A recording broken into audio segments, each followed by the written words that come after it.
Important matter for RRB steno skill test. Speed 90 WPM. Be ready. 5 seconds.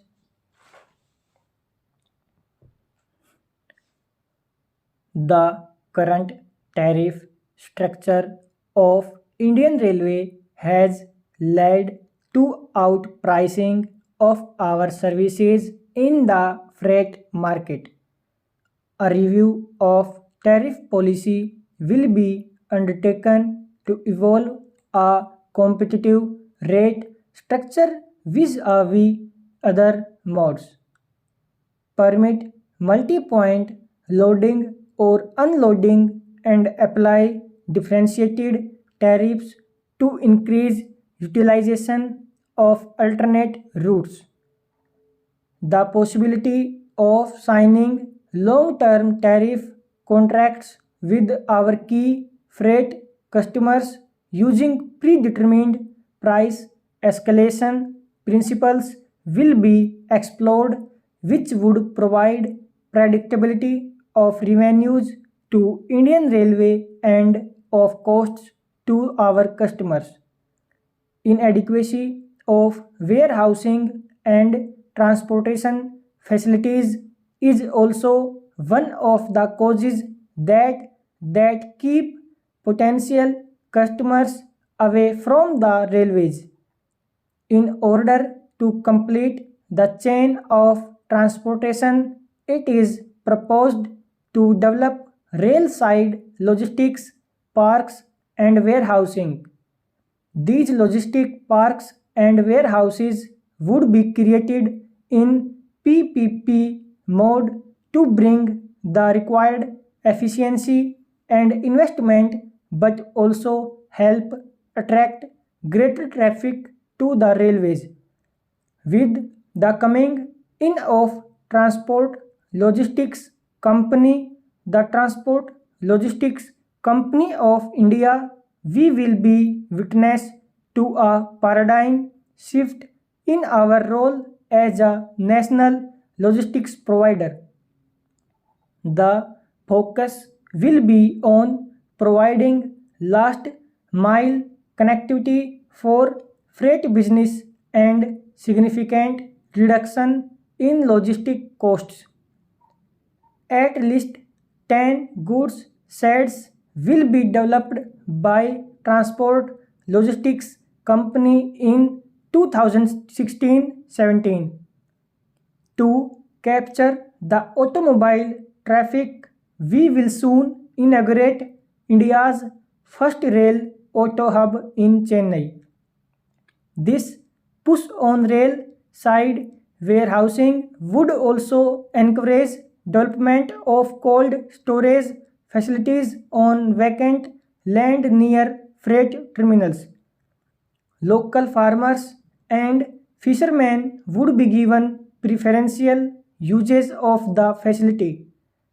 A policy in this regard would be issued in the next 3 months. We will appoint key customer managers to liaison with our major freight stakeholders. They would serve as a single point of contact for all communication and redressal with these key customers. Each zonal railway will develop customer commitment charter indicating service level commitments of Indian Railway to passengers and freight customers. We will explore the feasibility of opening up leasing of general purpose wagons. Although we enjoy the highest captive e-balls in our railway system, internationally we earn less than 5% of our revenues through non-tariff sources. Many of the world railway systems generate 10% to 20% of their revenues from non-tariff sources. Over a period of the next 5 years, we will strive to reach this world average by monetizing assets and undertaking other revenue-yielding activities. We have already begun this exercise with fervor. A major program of station redevelopment has been initiated, which I have already spoken about earlier. This will help us to monetize our land and buildings through commercial exploitation of vacant land and space rights over station buildings. Indian Railway has huge tracts of land available adjacent to its rail network. We will lease out this space to promote horticulture and tree plantation. This will encourage employment to underprivileged sections SC, ST, OBC, etc.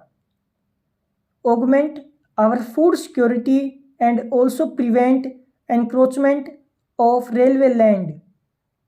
Possibility of using this track for generating solar energy would also be explored. Indian Railway collects data pertaining to passenger preferences, ticketing patterns, commodity flows, train running, and information on various services and operations. We are exploring the possibility of monetizing our data software and some of the free services provided by Indian Railway, such as PNR inquiry, currently being commercially exploited by other players, but at the same time ensuring that no compromise to customer privacy is made. The IRCTC website also offers opportunities for exploiting e-commerce activities on account of the large number of hits that it receives. Indian Railway has vast physical infrastructure which is ripe for commercial exploitation through advertising. We intend to give special focus to exploiting advertising potential of our stations, trains, and land adjacent to track outside of big stations. We will make efforts to use our customer interfacing assets in every manner possible for earning advertising revenues and partner with agencies to earn revenues from co-branding including for uniforms, etc. We will evolve models to determine the revenue potential of at least 20 stations in the next 3 months. In all, we target to increase the advertising revenues by more than 4 times the current revenues. We plan to liberalize the current parcel policies, including opening the sector to container train operators to effect a quantum jump in Indian Railways share of the national courier, express and parcel market. Door-to-door connectivity is especially important for this market segment, and we will take all steps necessary to expand our service offerings, especially to growing sectors such as e-commerce.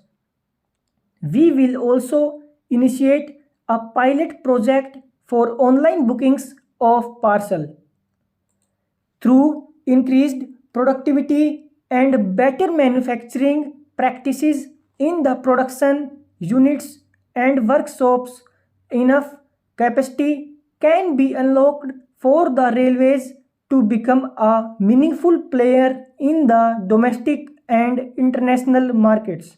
By 2020, we should aim at generating annualized revenues of about rupees 4,000 crore by providing these units with necessary empowerment and incentives to realize this target.